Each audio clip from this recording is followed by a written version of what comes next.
the king of rock and roll. This is Elvis Presley.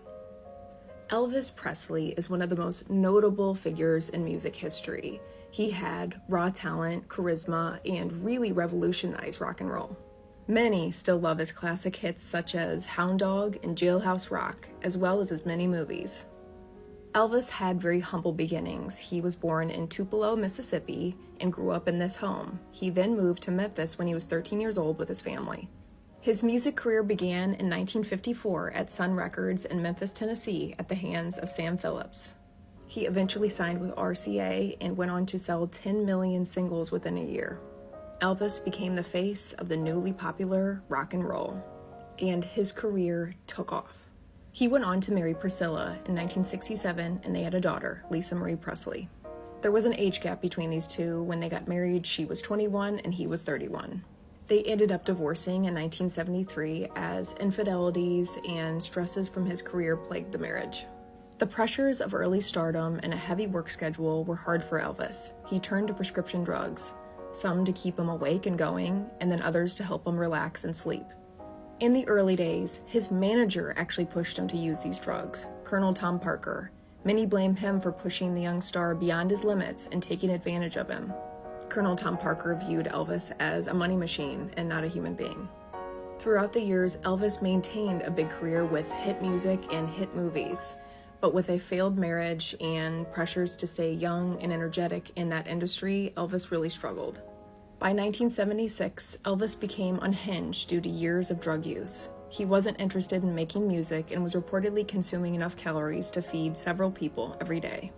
This was the beginning of the end. Go to part 2. This is Elvis Presley, part 2. Dubbed the King of Rock, people loved Elvis because of his talent and energy. He became a huge star as a young man, and there were a lot of pressures that went along with that fame. By 1977, Elvis Presley was not doing well. Years of prescription drug use, along with a really poor diet, led to some major health issues for him. Elvis began dating actress Ginger Alden and later proposed. She was 20 years younger than Elvis, and many questioned her motives in the relationship. Presley also had his own doctor, Dr. George Nicopolis, that would travel with him with suitcases filled with prescription drugs. Anything Elvis would ask for, the doctor provided for him. In the last 20 months of Elvis's life, it was reported that this doctor gave him over 12,000 pills. Elvis was always known for his energy during his live performances, but towards the end, audiences had trouble understanding what Elvis was even saying, and he often had to end the sets early. Elvis recorded his final album, Moody Blue, in 1976, but by 1977, he had lost all interest in recording anything else. The songs from Moody Blue were really sad and seemed to reflect what was going on behind the scenes for Elvis. The final year of his life, Elvis spent most of his time at Graceland, his Memphis estate. He had lost a lot of his genuine friends from his younger years and was said to be surrounded by yes men.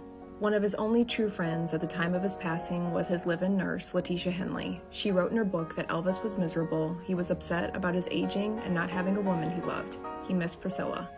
On August 16, 1977, Elvis was busy. He took a nighttime trip to the dentist looking for prescription medications, had a 4 a.m. game of racquetball with his cousin, and then played piano. He ended the night at 6 a.m., and his last words were to his fiancée, Ginger, "I'm going to the bathroom to read." He was found by Ginger at 2 p.m. on August 17, 1977. He had passed. Elvis Presley was only 42. Toxicology done after Elvis's death found a long list of prescription drugs in his system, but the medical examiner claimed his passing was due to heart disease. His fans were devastated, and his loss was a huge blow.